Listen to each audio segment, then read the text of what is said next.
Welcome to my channel. நம்ம இன்னைக்கு பார்க்க போற ரெசிபி என்னன்னா, நல்ல ஒயிட் சாஸ் க்ரீமி பாஸ்தா. கிட்ஸுக்கெல்லாம் ரொம்பவே பிடித்தமான குயிக்கா ஒரு 10 நிமிஷம் கூட ஆகாது சூப்பரான சீசி க்ரீமி ஒயிட் சாஸ் பாஸ்தா தான் இன்னைக்கு செய்ய போறோம். வாங்க எப்படி செய்யறதுங்கிறத பார்க்கலாம். அது போக என்னோட சேனல்ல வந்து ப்ரௌனி அப்புறம் பட்டர் குக்கீஸ் அதெல்லாம் நான் வந்து வாட்ஸ்அப் மூலமா ஆர்டர் எடுக்கிறேன். நான் வாட்ஸ்அப் நம்பரை வந்து டிஸ்கிரிப்ஷன்ல லிங்க் பண்றேன். நீங்க வந்து எனக்கு உங்களுக்கு வேணும்னா ஆர்டர் பண்ணிக்கலாம். Brownies, butter cookies, cup cake அதெல்லாமே கிடைக்கும். வாங்க வீடியோக்குள்ள போ. பாஸ்தா செய்யறதுக்கு நல்ல ஒரு பாத்திரத்துல நல்ல தண்ணி சூடா இருக்கிற தண்ணியில ஒரு 2 கப் அளவு பாஸ்தா சேர்த்துக்கிறேன். உங்களுக்கு எந்த பாஸ்தா ஷேப் பிடிக்குமோ அது வாங்கிக்கோங்க. இதுல கொஞ்சமா ஒரு 1/4 டீஸ்பூன் அளவு உப்பு சேர்த்துக்கலாம். நல்ல இந்த கொதிக்கிற தண்ணியில இந்த பாஸ்தாவை போட்டுட்டு கொஞ்சமா சால்ட் போட்டுட்டு கொஞ்சமா ஒரு எண்ணெய் விட்டுட்டு ஒரு 10 நிமிஷம் அப்படியே ஊற வச்சிடலாம். நம்ம இப்போ ஒயிட் சாஸ் பாஸ்தா செய்யறதுக்கு அடுப்பு பற்ற வச்சுக்கிட்டேன். அதுல நல்ல தாராளமா ஒரு டேபிள் ஸ்பூன் அளவு பட்டர் சேர்த்துக்கலாம். பொடியை கட் பண்ணி வச்ச பூண்டு கார்லிக் சேர்த்துக்கோங்க. அந்த பட்டர்லேயே இந்த கார்லிக் வந்து நல்லா ரோஸ்ட் ஆகணும். நல்ல மீடியம் ஃப்ளேமில் வச்சுட்டு நல்லா இந்த பட்டர்லேயே ஸ்மெல் வர வரைக்கும் நல்லா ரோஸ்ட் பண்ணி எடுத்துக்கோங்க.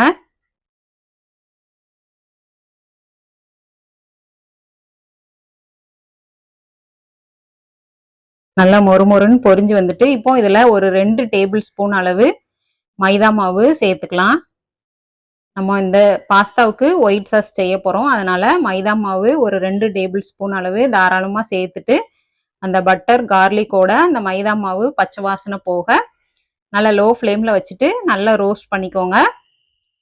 நல்ல மைதா மாவு பச்சை வாசனை போக வறுத்ததுக்கு அப்புறமா பால் கொஞ்சம் கொஞ்சமாக காய்ச்சின பாலை சேர்த்துட்டு கொஞ்சம் கொஞ்சமாக சேர்த்துட்டு கட்டி இல்லாமல் நல்லா கிளறி விட்டுக்கிட்டே இருக்கணும்.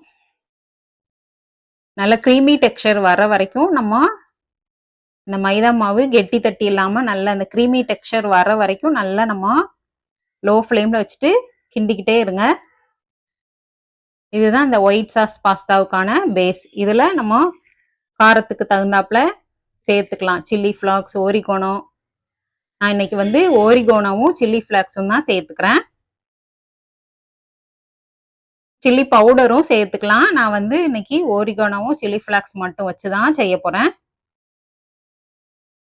இதில் கொஞ்சம் ஒரு 1/4 டீஸ்பூன் அளவு உப்பு சேர்த்துக்கலாம். ஆல்ரெடி பாஸ்தாவில் வேற சேர்த்துருந்தோம், அதனால பார்த்து சேர்த்துக்கலாம். இதோட நான் ரெட் சில்லி சாஸு கடையில் வாங்கின பாக்கெட்டை அது கொஞ்சம் சேர்த்துக்கிறேன். கொஞ்சம் இந்த புளிப்பு சுவைக்காகவும் காரத்துக்காகவும் நல்ல ரெட் சில்லி சாஸு சேர்த்துக்கலாம். உங்களுக்கு எந்த சாஸ் வேணுமோ அதை சேர்த்துக்கலாம். கொஞ்சம் திக் பேட்டரா இருந்துச்சுன்னா இதுல இன்னும் கொஞ்சம் பால் சேர்த்துக்கலாம், இல்லைன்னா தண்ணி கூட சேர்த்துக்கலாம்.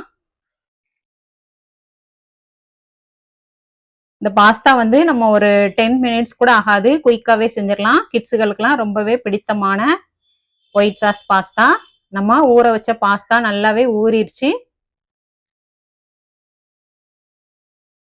இந்த பாஸ்தா செய்யறதுக்கு ரொம்ப டைம் எடுக்காது. குயிக்கா குழந்தைங்க கேட்குற நேரத்துல குயிக்காவே நம்ம செஞ்சிடலாம். நம்மளுக்குமே இது ரொம்பவே பிடிக்கும். செஞ்சு பாருங்க, இது மாதிரி உங்களுக்கு கண்டிப்பா பிடிக்கும்.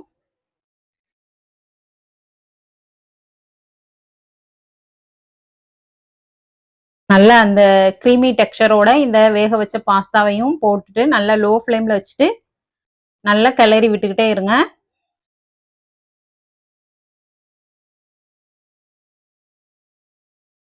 இதோட இன்னும் கொஞ்சம் நான் சில்லி ஃப்ளாக்ஸும் ஓரிகானாவும் சேர்த்துக்கிறேன்.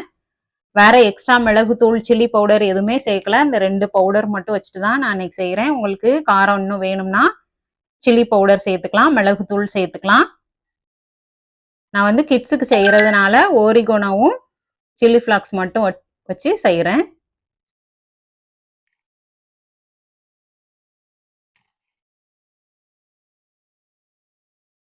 இதில் நம்ம இப்போ நல்ல சீஸ் தாராளமாக சேர்த்துக்கலாம். கிட்ஸுக்கு செய்கிறதுனால சீஸ் வந்து இதில் தாராளமாக சேர்த்துக்கோங்க. சீஸ் மெல்ட் ஆயிட்டு இந்த சூடா இந்த பாஸ்தாவை சாப்பிடும்போது அப்படி ஒரு டேஸ்ட்ல சூப்பராகவே இருக்கும். செய்யறதும் ரொம்பவே ஈஸி மெத்தடு. குயிக்கா யார் வேணாலுமே செஞ்சிடலாம். பிகினர்ஸ் கூட செஞ்சிடலாம்.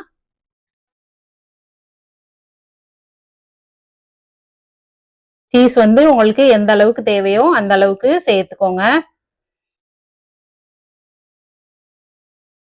அருமையான கிரீமி டெக்ஸ்சர் சீஸ் பாஸ்தா சூப்பரா குயிக்கா 10 மினிட்ஸ் கூட ஆகாது.